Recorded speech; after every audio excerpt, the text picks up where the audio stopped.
Olá, bem-vindos ao canal Livros em Áudio. Vamos continuar hoje a leitura do livro 5 Minutos do José de Alencar.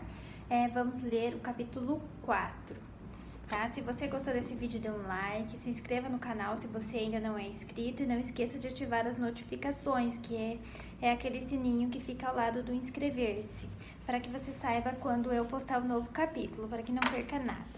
Então vamos lá para a leitura do capítulo 4 do livro 5 Minutos de José de Alencar. A noite estava escura. Era uma dessas noites de Petrópolis, envoltas em nevoeiro e cerração. Caminhávamos mais pelo tato do que pela vista. Dificilmente distinguíamos os objetos a uma pequena distância. E muitas vezes, quando o meu guia se apressava, o seu vulto perdia-se nas trevas. Em alguns minutos chegamos em face de um pequeno edifício construído a alguns passos do alinhamento, e cujas janelas estavam esclarecidas por uma luz interior. É ali. Obrigado. O criado voltou, e eu fiquei junto dessa casa sem saber o que ia fazer. A ideia de que estava perto dela, que via a luz que esclarecia, que tocava a relva e que pisara, fazia-me feliz. É coisa singular, minha prima. O amor é insaciável e exigente, e não se satisfaz com tudo quanto uma mulher pode dar, que deseja o impossível. Às vezes, contenta-se com um simples gozo d'alma, com uma dessas emoções delicadas, como um desses nadas, dos quais o coração faz um mundo novo e desconhecido. Não pense, porém, que eu fui a Petrópolis só para contemplar com enlevo as janelas de um chalé.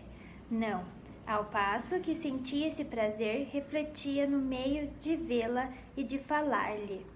Mas como? Se soubesse todos os expedientes, cada qual mais extravagante, que inventou a minha imaginação, se visse a elaboração tenaz a que se encontrava o meu espírito para descobrir um meio de dizer-lhe que eu estava ali e a esperava. Por fim, achei um. Se não era o melhor, era o mais pronto. Desde que chegara, tinha ouvido uns prelúdios de piano, mas tão débeis que pareciam antes tirados por uma mão distraída que roçava o teclado, do que por uma pessoa que tocasse. Isto me fez lembrar que o meu amor se prendia à recordação de uma bela música de Verdi, e foi quanto bastou. Cantei, minha prima. Ou antes, assassinei aquela linda romanza. Os que me ouvissem tomar-se-iam por algum furioso. Mas ela me compreenderia. E, de fato, quando eu acabei de estropiar esse trecho magnífico de harmonia e sentimento, o piano, que havia emudecido, soltou um trilo brilhante e sonoro, que acordou os ecos adormecidos no silêncio da noite, depois daquela cascata de sons majestosos que se precipitavam em ondas de harmonia do seio daquele turbilhão de notas que se cruzavam.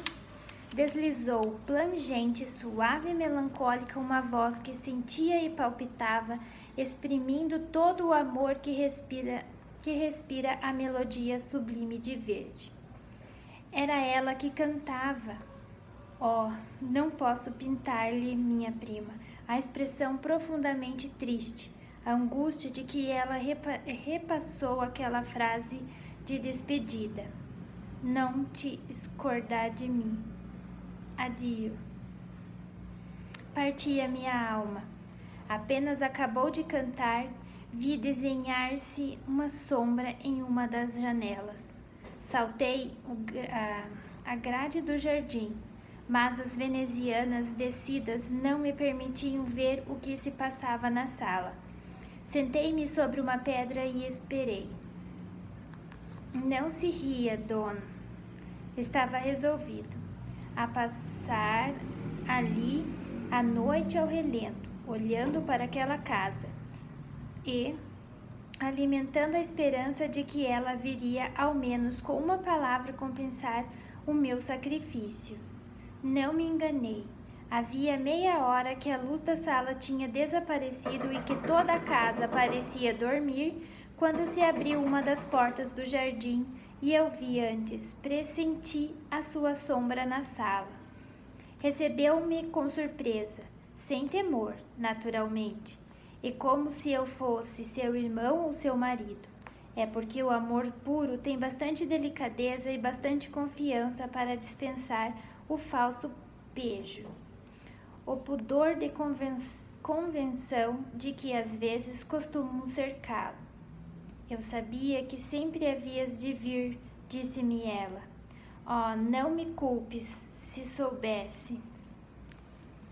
Eu culpar-te?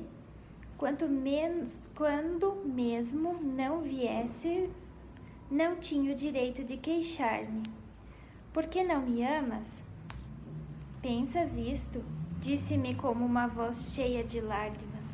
Não, perdoa. Perdoo-te, meu amigo, como já te perdoei uma vez. Julgas que te fujo, que me oculto de ti, porque não te amo. E, entretanto, não sabes que a maior felicidade para mim seria poder-te dar-te a minha vida. Mas então, por que esse mistério? Esse mistério, bem sabes, não é uma coisa criada por mim, e sim pelo acaso. Se eu conservo, é porque, meu amigo, tu não me deves amar. Não te devo amar, mas eu amo-te. Ela recostou a cabeça ao meu ombro e eu senti uma lágrima cair sobre meu seio.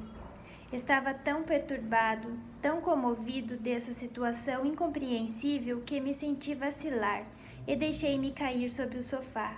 Ela sentou-se junto de mim e, tomando-me as duas mãos, disse-me um pouco mais calma. Tu dizes que me amas. Juro-te. Não te iludes, talvez? Se a vida não é uma ilusão, respondi, penso que não, porque a minha vida agora és tu, ou antes a tua sombra. Muitas vezes toma-se um capricho por amor. Tu não conheces de mim, como dizes, senão a minha sombra? Que me importa? E se eu fosse feia? Disse ela, rindo. Tu és bela como um anjo, tenho toda a certeza. Quem sabe? Pois bem, convence-me, disse eu, passando-lhe o braço pela cintura e procurando levá-la para uma sala vizinha, donde filtravam os raios de uma luz. Ela desprendeu-se do meu braço. A sua voz tornou-se grave e triste. Escuta, meu amigo, falamos seriamente. Tu dizes que me amas, e eu creio. Eu o sabia antes mesmo que me dissesses. As almas como as nossas, quando se encontram, se reconhecem e se compreendem, mas ainda é tempo. Não julgas que mais vale conservar uma doce recordação do que entregar-se a um amor sem esperança e sem futuro?